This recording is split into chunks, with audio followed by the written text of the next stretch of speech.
This is Andrew from Freedom Machine Tool and Diversified Machine Systems, FMT and DMS. We're here with our part 3 of our Fusion 360 video.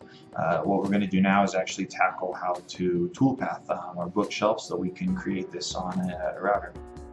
If you've been following along, your screen probably looks something like this. So we've got all of our parts laid flat, but now what we need to do is get rid of this rectangle here when we go to toolpath. So if you delete this, it is actually being referenced by all these other bodies of where they should be.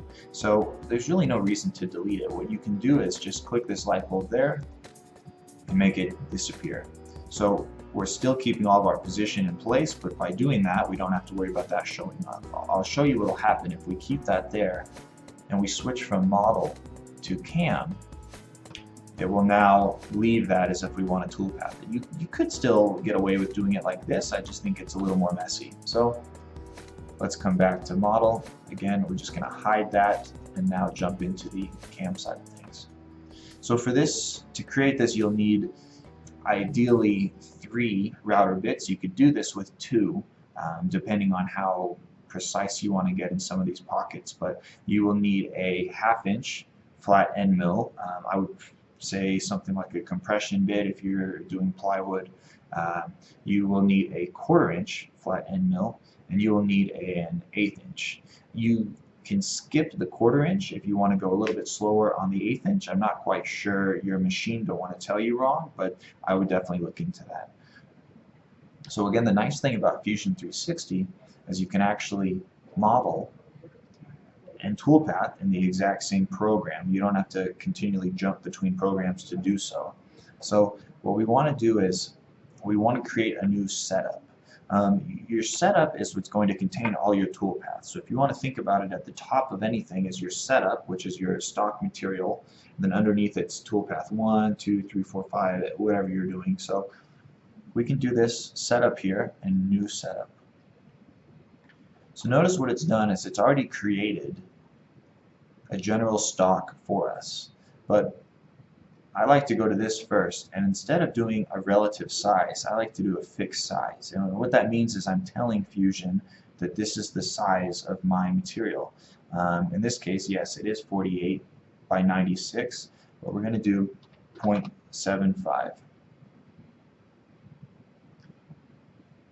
We'll do OK, and that's fine. So now we've set our stock. That's good. Let's come back and edit. So now what it wants to know is where our origin is going to be, where we're going to start. There's a few different trains of thought of how you can do this. They both will work. It just depends on maybe what you're used to. We can either set this at the bottom here, or we can set it at the top. Again, it really depends on what you prefer, maybe what you've used. I personally prefer to set it on the bottom. So now the only thing we need to change is, look how our orientation is very weird. Look how our Z is coming out here. Our X looks good, but our Y is not good. We want to switch our Y and our Z. This is very important because as you go to create a toolpath for this, this could throw your machine off because you're trying to reach a spot you just can't reach. So for orientation, instead of letting the model dictate this, which will be set by here, let's actually just change this and let's do our Z plane and our X plane. So it wants us to select our Z. One thing you can do is look how we can actually just select these components here. I'm just going to actually select this Z. Now it wants us to select our X. The other cool thing you can do is you can actually just select a point on your model. So again, let's imagine we're standing at our table. This is going to be our X. We can set that there as well. Okay. That's fine. So now we still are looking good. Z, X, and Y. The problem is, look how this is moved. So let's come back in here. And we can now dictate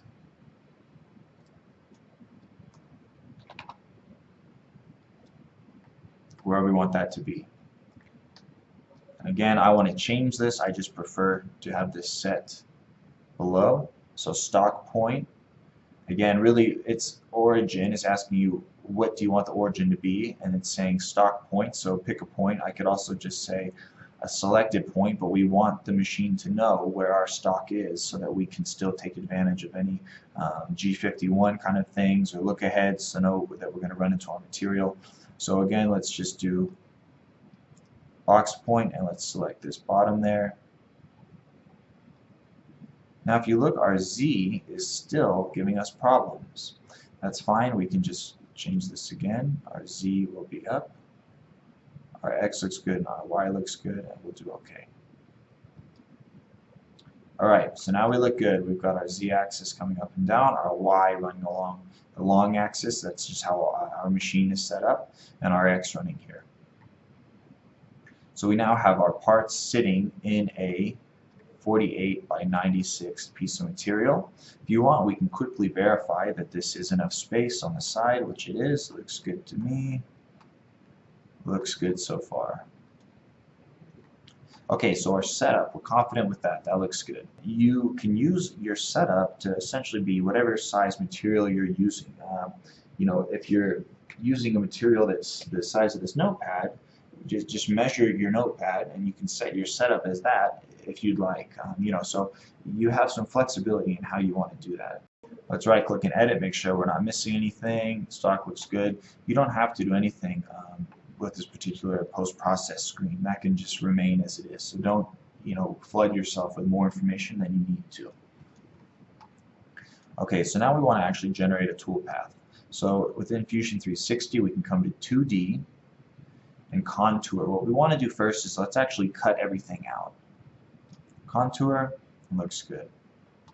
Well, what I want to do is I want to actually select the bottom.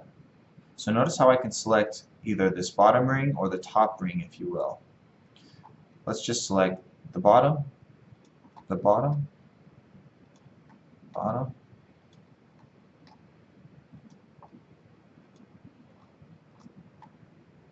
Looks good. Now what I'm going to do is I'm actually going to leave this here, only because I'm not positive if I'm going to need tabs. You may be just fine with gasketing and similar, and your vacuum may hold. But for this example, I also want to show you how you can use tabs within Fusion to hold your part that way as well. So we're confident we've now selected the bottom of each of these. That's good. Okay. So let's come here to Tool, and it wants us to select a tool. Now, I've used these in the past before, but if you're just using Fusion for the first time, you can click on Samples and search. Right now, to do this outside contour, let's do a 1/2 inch end mill. So let's just do 1/2 inch. This looks fine.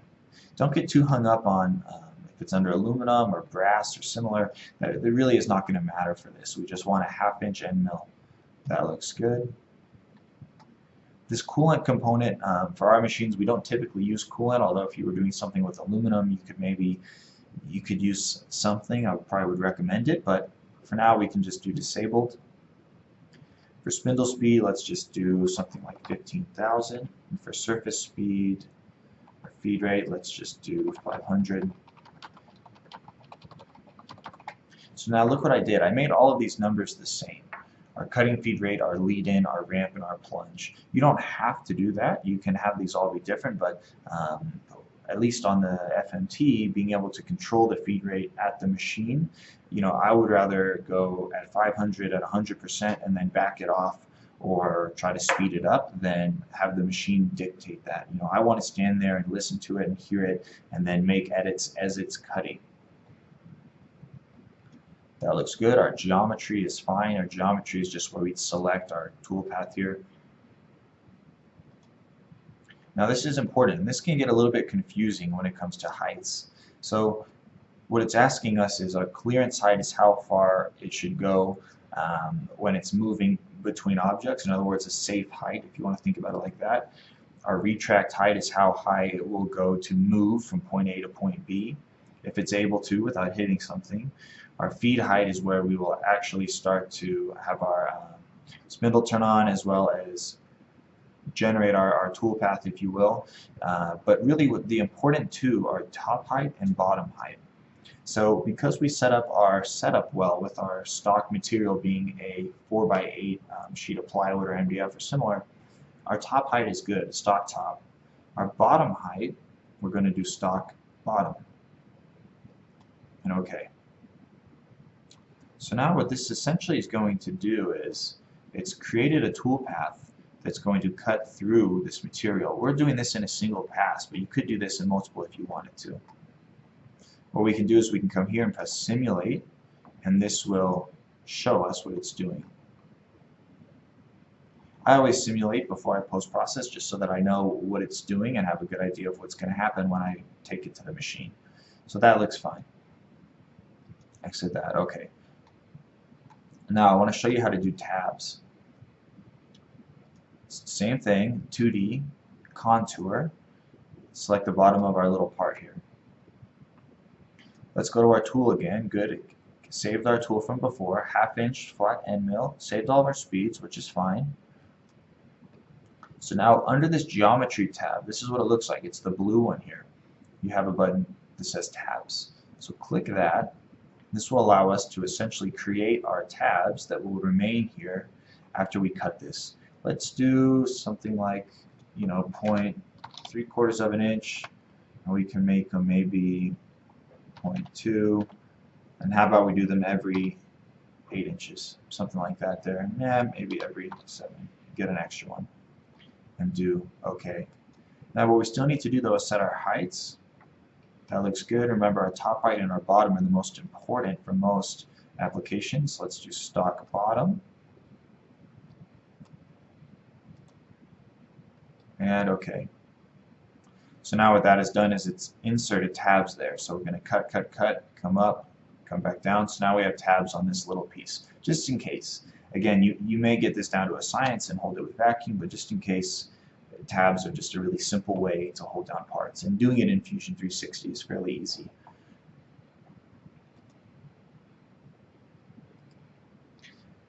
Alright, let's edit this. I think we can save some time is let's take our lead in and our lead out. And let's do the same thing here.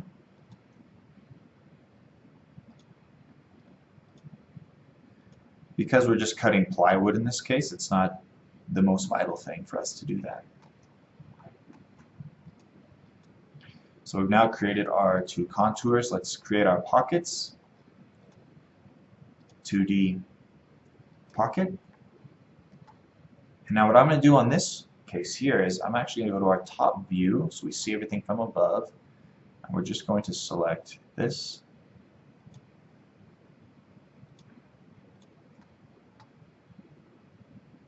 Each pocket.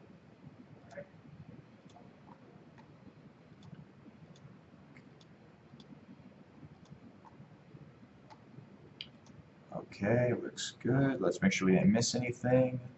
Nope, we didn't. It looks fine. For our tool, we can use a 1/2 inch and middle start. We can be a little more aggressive. We're not going to be able to reach these corners though with the 1/2 inch, but we can start there. That's fine. Our heights, let's do the same thing. Stock bottom. Take out our stock to lead there. And we can take out our lead in, our lead out. Now it still wants to find a way to ramp in, so what I would recommend is we can just plunge into this because this will be fairly simple for what we're doing. And we can do OK. Alright, so now what that has done is that's created all of our pockets. Now the problem though, let's come back to our screen here. The problem is when we go to simulate, we can press this here stock. I like to get rid of this holder here. I don't necessarily want to see the holder because it's not quite the same as to what I'm going to be actually running this as. You can set up your tools and your holders so that they're all consistent, they all match. I would recommend doing that if you actually do use the same tools over and over and over. But for now, we don't want to seem like we're crashing it each time. So we'll just do flute, and now we can simulate. So now what it's going to do is it's showing us where it's cutting, but look how that's not square. None of those are actually square. So essentially what's happening is it just can't reach those corners there. So what we need to do is let's come back in and do that same exact thing after the 1/2 inch, and let's use an 1/8 inch.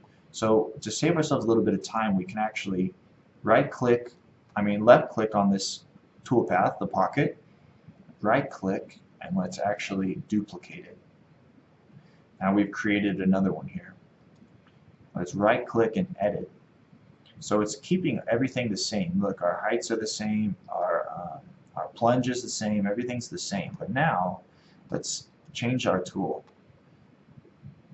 To make it simple, like what you see, let's go here and let's just do 1/8. Here we go, 1/8 flat end mill. Let's use our same RPM. This time instead of 500 inches per minute, let's be a little more conservative in case. So I want to give you a real-world application. Maybe you're doing this for the first time, or it's a job that you've never run before. So you can always make these speeds and feeds higher based on what you see. But let's err on the side of caution because it is an 1/8 inch. So let's do 250. All right. Let's double check. Our toolpaths are good. Good, that's what we copied over, what we duplicated. Our height is good, stock top and stock bottom, that looks great. Passes is fine, everything looks good, and let's press OK. So now what we're going to do is, we should see here that if we actually will simulate,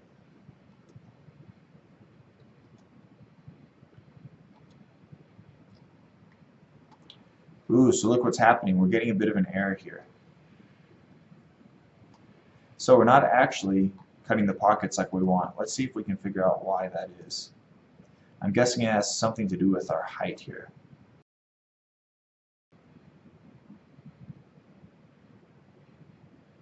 Okay. So we've come through with our 1/2 inch and made our pocket. Let's think about it though. We don't need to make another pocket using our 1/8 inch. What we actually probably want to do is make a contour. So let's come back in with our contour. Let's go to our top view like we had it before, maybe offset a little bit to the side, and let's just select these bottoms.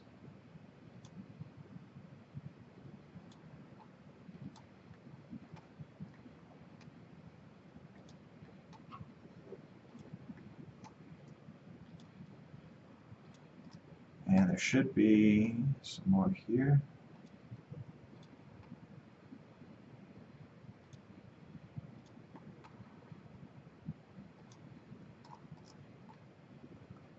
Alright, 2 more. So what I'm doing, if it's hard to tell, is I'm selecting the bottom of the two. So if we come back to our view here, I've selected the bottom. I haven't selected the top here. I want to go all the way down. Our heights are good, stock top and stock bottom. Our tool is not at 1/2 inch. Let's switch that over like we did to our 1/8 inch. If we did 250. Alright. Passes is fine. We don't need to lead in or lead out. Let's do OK. Let's go to our simulation and run. So now what we're doing is essentially going in, but look, we're still having issues with our height.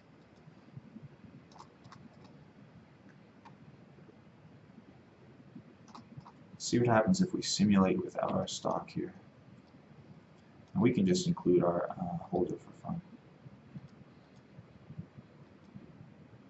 So we are in fact doing there. We are in fact going around, so I feel confident that this is going to do what I want it to do. So now essentially we have got our cutout of the entire shape, our cutout of this small kick plate using tabs, our pockets using a 1/2 inch flat end mill, and finally a contour which is just going to clean up those corners using an 1/8 inch flat end mill. Our next step, we should be able to post-process this out and start cutting. Actions, post-process. We already have our 8055 post. This is also applicable to a free to machine tool using an 8037 figure control. Bookshelf demo, that looks good. 4-axis, we're going to do no. This is just a 3-axis here. That looks fine. We're going to call this program name 1. To make this easy, let's just save it there, that's fine, I can save it. What I like to always check is this box, open NC file in editor. Go to post.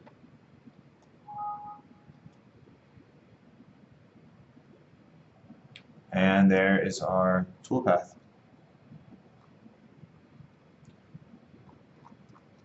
From there we could take this to the machine and cut this out. Thank you so much for watching the video. If you do have any questions, feel free to let me know. I'll include the final Fusion 360 file with the actual toolpath at the very end. And what we'll do in another video is we'll show you how to import an SVG, which would be an online file, a logo, a vector image, anything like that. And we'll show you how to actually put that on a file in Fusion, maybe a bookshelf or something else the customer may need. So thank you again. This is Andrew from Freedom Machine Tool and Diversified Machine Systems with our part 3 of likely 3 Fusion 360 demo making this bookshelf. Thank you.